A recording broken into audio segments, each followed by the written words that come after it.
My wife cheated with her boss, Steve, during our 10th anniversary trip, then secretly transferred $250, $0 from our joint account to his offshore shell company. Now she's accusing me of theft to hide her affair, and is fighting me over our $1.2 million house. I never thought I'd be the guy sitting here, writing about how my wife of 10 years turned out to be cheating on me with her boss, Steve, during what was supposed to be our perfect anniversary trip. It's wild how life can throw you a curveball so unexpected it knocks the breath right out of you. The thing is, I had no clue until I started noticing little things, small, seemingly insignificant signs, that in hindsight were screaming at me. It all started a few weeks before our anniversary. Lisa, my wife, had been acting a little distant, more preoccupied than usual. She was always busy with work, but her phone suddenly became her new best friend. She'd hide it whenever I entered the room, and her excuses about being overwhelmed or needing to focus started to sound hollow. She also started dressing differently, more provocative, more confident. I remember telling her she looked good, but she just brushed me off with a quick thanks, I'm trying something new. Something about her tone felt off, like she was hiding something, but I chalked it up to her trying to spice things up, maybe a midlife thing. Then came the trip. We had planned a big getaway to celebrate our 10th anniversary. We'd been talking about a romantic weekend, dinner, wine, maybe some slow dancing under the stars. But Lisa's mood was weird from the start. She was distracted, checking her phone constantly, even during dinner. She'd get calls and sneak away to answer, and I caught her whispering in the bathroom more than once. I brushed it off, thinking maybe work was stressing her out or she was just nervous about the trip, but the unease grew. The night we arrived at the hotel, I noticed her phone buzzing again. This time she didn't even bother to hide it. She was texting someone named Steve, and the message read, "Can't wait for tomorrow. It's going to be perfect." My stomach sank. I froze, staring at the screen, trying to process what I'd just seen. Steve was her boss, a guy I'd always suspected. Was a bit too interested in her, but I never thought she'd actually cheat. I mean, we had our issues, sure, but I never believed she'd cross that line. Seeing that message changed everything. That night I couldn't sleep. I kept replaying her behaviors, trying to find a reason. Maybe I was overthinking it. Maybe she was just stressed or excited about the trip. But as the hours passed, I started digging deeper. I knew I had to find out the truth. I waited until she was asleep, then grabbed her phone. The messages between her and Steve were more explicit than I expected. Talk about sex, plans to meet up, even some dirty talk. I found pictures, too. Photos of them together, kissing, holding hands, even one of her in bed with him. I couldn't believe what I was seeing. I felt a mix of anger, betrayal, and heartbreak all at once. How could she do this to me? After everything we built, after 10 years of marriage, it was like a punch to the gut. I wanted to confront her right then, but I knew I had to be smart. I needed proof, something concrete. I also needed to figure out how deep this went. Was she embezzling money, transferring cash to him? That's when I discovered the real shocker. She transferred $250, $0 from our joint account to some offshore shell company she'd set up. It was hidden, buried in the bank statements I found online. I couldn't believe it. She was not only cheating but also stealing money behind my back. The next morning I decided I'd confront her, but I was already angry enough to plan my revenge.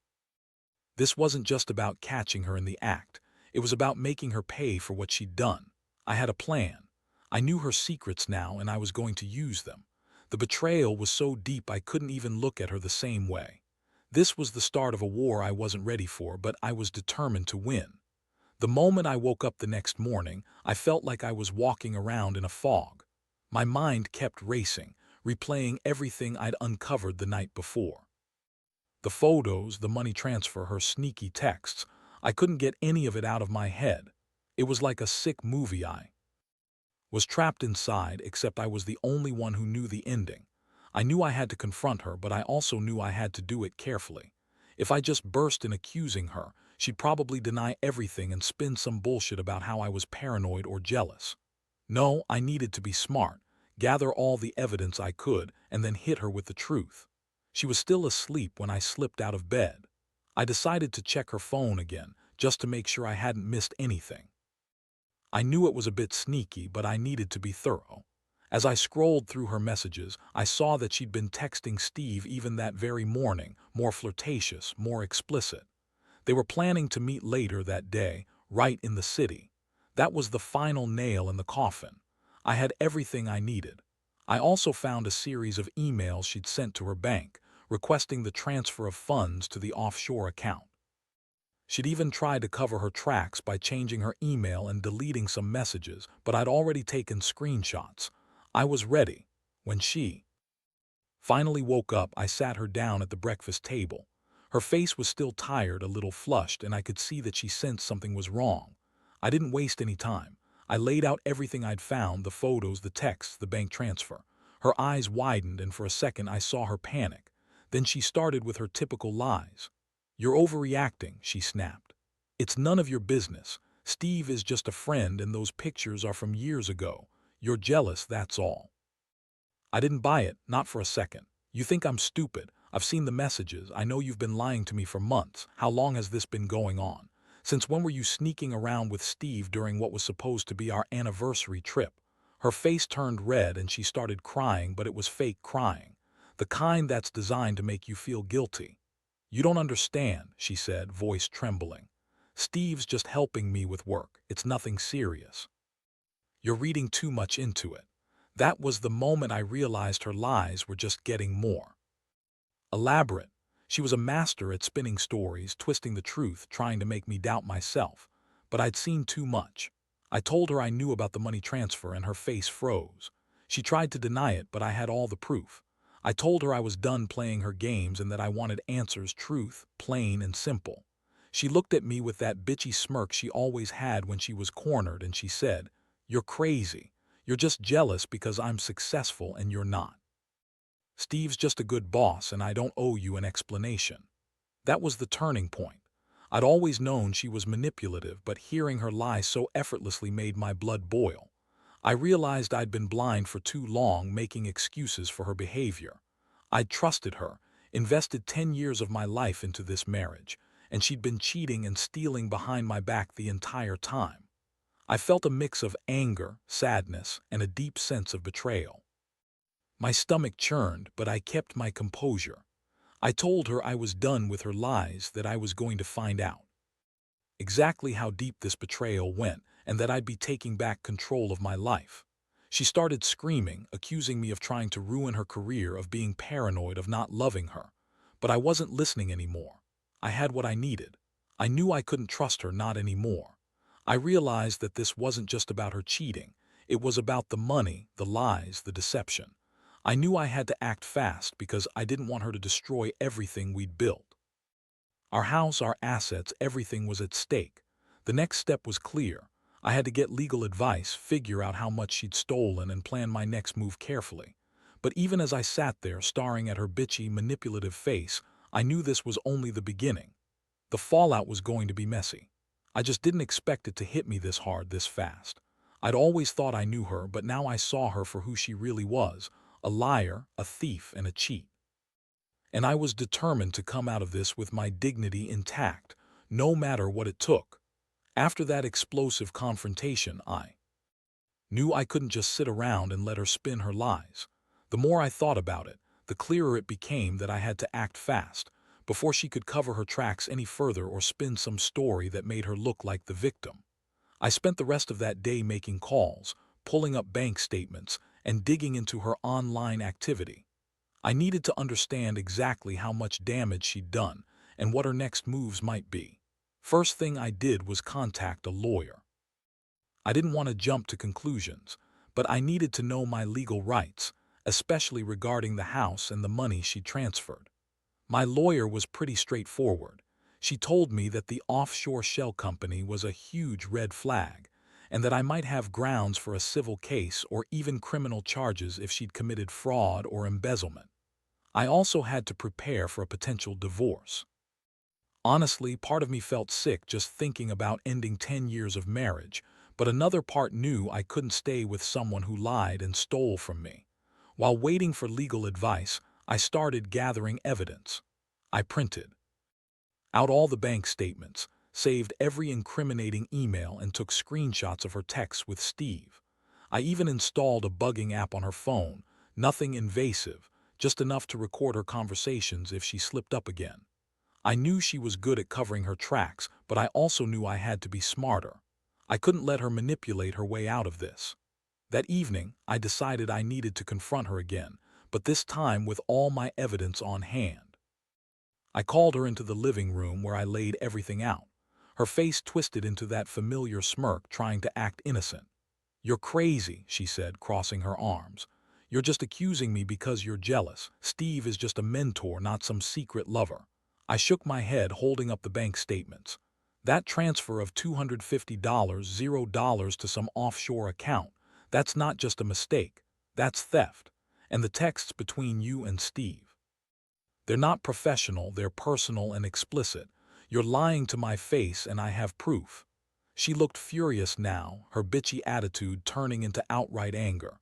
"You're just trying to ruin me," she spat. "You don't understand how hard I've worked to get where I am. Steve's been nothing but supportive. And that money, I was going to use it for us, buy us a vacation, start a business. You're just jealous and insecure, that's all this is." Her words were so rehearsed, so full of lies, I could see right through her.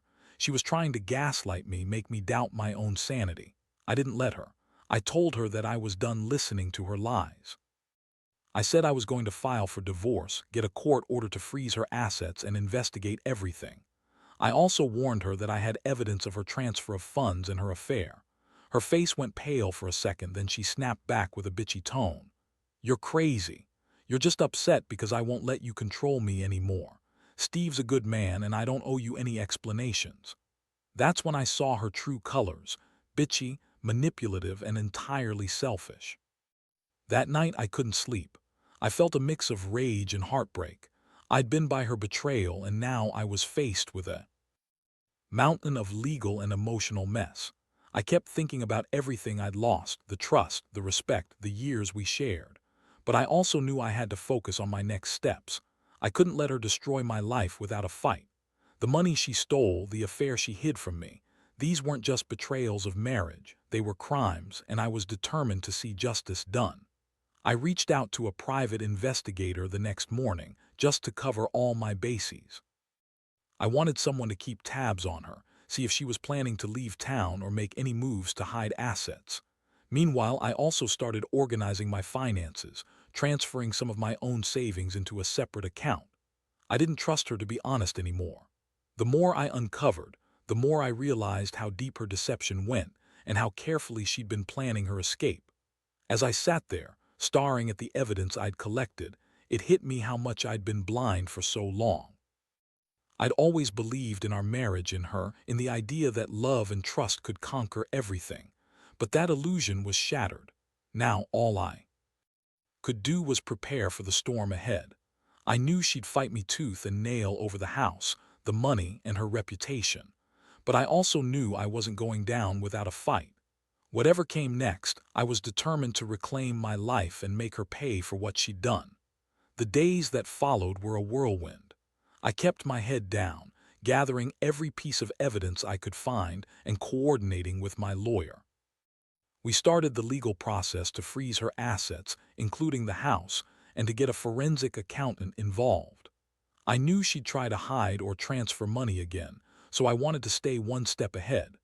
Meanwhile, I had the private investigator tail her, just to see if she was up to anything else, like trying to leave town or make a move to cover her tracks. Her behavior was becoming more erratic. She was furious, throwing tantrums, accusing me of trying to ruin her reputation, saying I was paranoid and jealous. She even accused me of stealing money myself, which was laughable since I was the one who'd been the victim here. But she didn't care about the truth. All she cared about was protecting her lies and her assets. I could see the desperation in her eyes, and I knew she was trying to spin her way out of this mess. One evening, she snapped at me during an argument. "You think you're so smart, don't you? You're just a jealous, insecure man who can't handle his wife being successful. Steve is a good man, and I don't owe you anything anymore." Her tone was venomous, like she was trying to push me over the edge. I felt a surge of anger but kept my composure. I reminded her that I had the evidence, photos, bank transfers, emails, and that I wasn't afraid to take this to court. Her eyes flickered with panic, but she quickly masked it with a bitchy smirk. Meanwhile, I started making plans to move out of the house. I couldn't stay there, not with her living under my roof, lying and cheating. I found a small apartment nearby, just enough to get some space and breathe. I also had to start thinking about how to divide everything: assets, property, even the joint accounts. She kept insisting she was the victim, that I was trying to ruin her. But I knew the truth. She'd betrayed me in the worst way possible. Her affair, her theft, her lies, they all added up to a betrayal I couldn't forgive. One of the most shocking moments came when I discovered she'd been trying to set up a new offshore account, possibly to move the rest of the money. I caught wind of it through the investigator, who sent me photos of her meeting with a shady accountant in a different city. That's when I realized she was planning to run, to take the rest of her stolen money and disappear. I knew I had to act fast if I wanted to stop her. I filed for a court order to freeze her assets and prevent her from leaving the country. It was around this time I also found out about the house. She claimed she owned it outright, but I had proof that we bought it together, and that she'd forged signatures on some documents to make it look like she had full ownership. I had a lawyer review everything, and it turned out I had a solid case to contest her claim. I was prepared to fight her in court, to get my fair share and to keep her from walking away with everything. The emotional toll was intense. I felt betrayed, angry, and hurt, especially because I still loved her, at least on some level. But that love was being crushed under the weight of her lies. I kept asking myself how I missed the signs, how I let this go on so long. The trust was gone, replaced by a bitter realization that the woman I married was someone I barely recognized anymore. Still, I refused to let her destroy me. I knew I had to stand strong, even if it meant fighting a battle I didn't want to fight. Looking back now, I realize how much I learned from this mess. Trust is fragile, and betrayal can come from the people you least expect. I also learned that sometimes you have to fight for yourself, your dignity, your assets, your peace of mind. I'm not out of the woods yet, but I've taken the first steps toward reclaiming my life. And as much as it hurts, I know I'll come out of this stronger. The key is to stay focused, keep your head clear, and never let a manipulative person like her spin you into doubt. Would you like me to continue with part 5? The legal process moved faster than I expected, but I was ready. My lawyer managed to get the court to freeze her assets, including the house, and stop her from transferring any more money offshore. That was a huge relief. At least I knew she couldn't run with what she'd stolen. Still, I knew the fight wasn't over. She was already trying to spin her narrative, claiming I was a jealous, controlling husband who was trying to ruin her reputation. It was classic gaslighting, but I had the evidence to prove otherwise. She started making a scene in court, showing up with her bitchy attitude, trying to act innocent.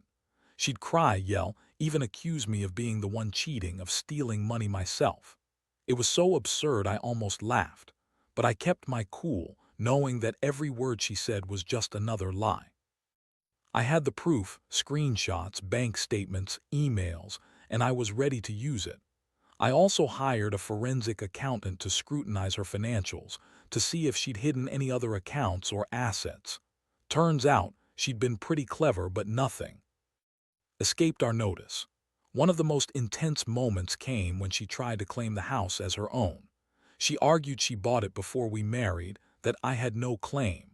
But I had the original purchase documents, and I pointed out that we had jointly contributed to the mortgage and renovations. The court saw through her lies pretty quickly, and I was granted temporary custody of the house until the final hearing. That was a small victory, but it meant a lot. I wasn't going to let her walk away with everything she'd stolen or hide behind some fake ownership. Meanwhile, I kept digging into her affair with Steve. I hired a private investigator to gather more evidence, just in case she tried to deny everything or come up with some new story. The Pie found her meeting Steve in a fancy hotel downtown. Just like I suspected, they were more than just colleagues. I also got recordings of her talking about their plans, her bragging about how she was going to leave everything behind and start fresh with him. Hearing her speak so casually about betraying me cut deep, but it also fueled my resolve to fight harder. Throughout all this, I felt of emotions: anger, sadness, frustration, even moments of hope. I'd loved her once, and part of me still wanted to believe there was some way to fix this, but the evidence was undeniable. I kept reminding myself that this wasn't just about a cheating wife. It was about betrayal on every level: emotionally, financially, morally. I had to protect myself, my future, and my sanity. That meant staying tough, staying focused, and not letting her manipulate me with tears or lies. The final court date was coming up fast.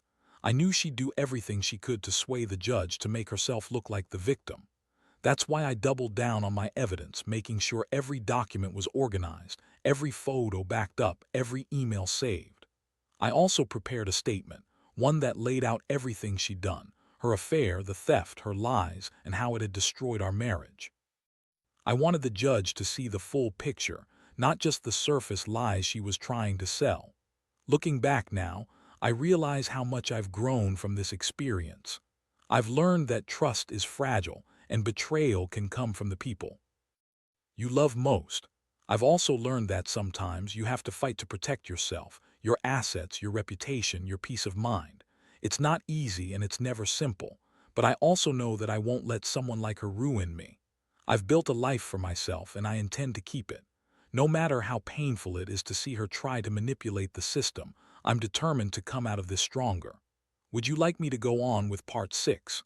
The court hearing finally arrived and I was ready. I knew she'd try to pull every trick in the book: cry, lie, manipulate, but I had everything backed up, solid as steel. When the judge looked over the evidence, it was clear she'd been caught red-handed. The bank statements, the emails, the recordings, they painted a picture she couldn't deny. As my lawyer laid out the facts, I felt a strange mixture of relief and exhaustion. I'd fought hard and I'd won some battles, but the war was still ongoing. The judge ordered the house to remain in my name temporarily, froze her assets, and mandated an investigation into the offshore accounts. It was a huge win, but I knew this wasn't the end. She was furious, her bitchy smirk replaced with a look of pure rage. She yelled and accused me of ruining her life, but her words had no weight anymore. I'd seen the truth and I'd proven it. The woman I thought I knew was gone, replaced by someone I barely recognized: greedy, manipulative, completely selfish. In the weeks that followed, I moved out of the house into my new apartment. It wasn't much, but it was mine. I felt a strange sense of freedom. For the first time in years, I could breathe. I started rebuilding my life, focusing on my career, reconnecting with friends, and taking care of myself. The legal battles weren't over yet, but I was confident I had the upper hand. I was also working with the authorities to recover what she'd stolen, including the offshore funds. I wanted her held accountable, not just for the financial theft, but for the emotional damage she'd caused. Looking back, I realize how much this has changed me. I trusted her, gave her my everything, and she threw it all away for some affair and greed. It's a hard lesson, but one I don't regret. Learning. I learned that people can hide their true colors behind pretty smiles and convincing lies. I learned that standing up for yourself is the only way to survive betrayal like this. And most importantly, I learned that I am stronger than I ever thought I was. Now, I'm focused on moving forward. I've filed for divorce, and I plan to rebuild my life without her. The house is being sold, and I'll split the proceeds fairly once everything is settled. I've started therapy to deal with the emotional fallout, and I'm slowly rebuilding my trust in people. I don't know what the future holds, but I do know I won't let this experience define me. I'll come out of it wiser, more cautious, but also more resilient. To anyone reading this who's going through something similar, trust your instincts. Don't ignore the signs, no matter how small. Protect yourself, your assets, and your sanity. And remember, even when betrayal cuts deep, you can survive and even come out stronger on the other side. Life throws curveballs, but it's how you handle them that truly matters. Keep fighting, keep believing in yourself, and never let anyone take away your dignity. That's my story. Thanks for listening.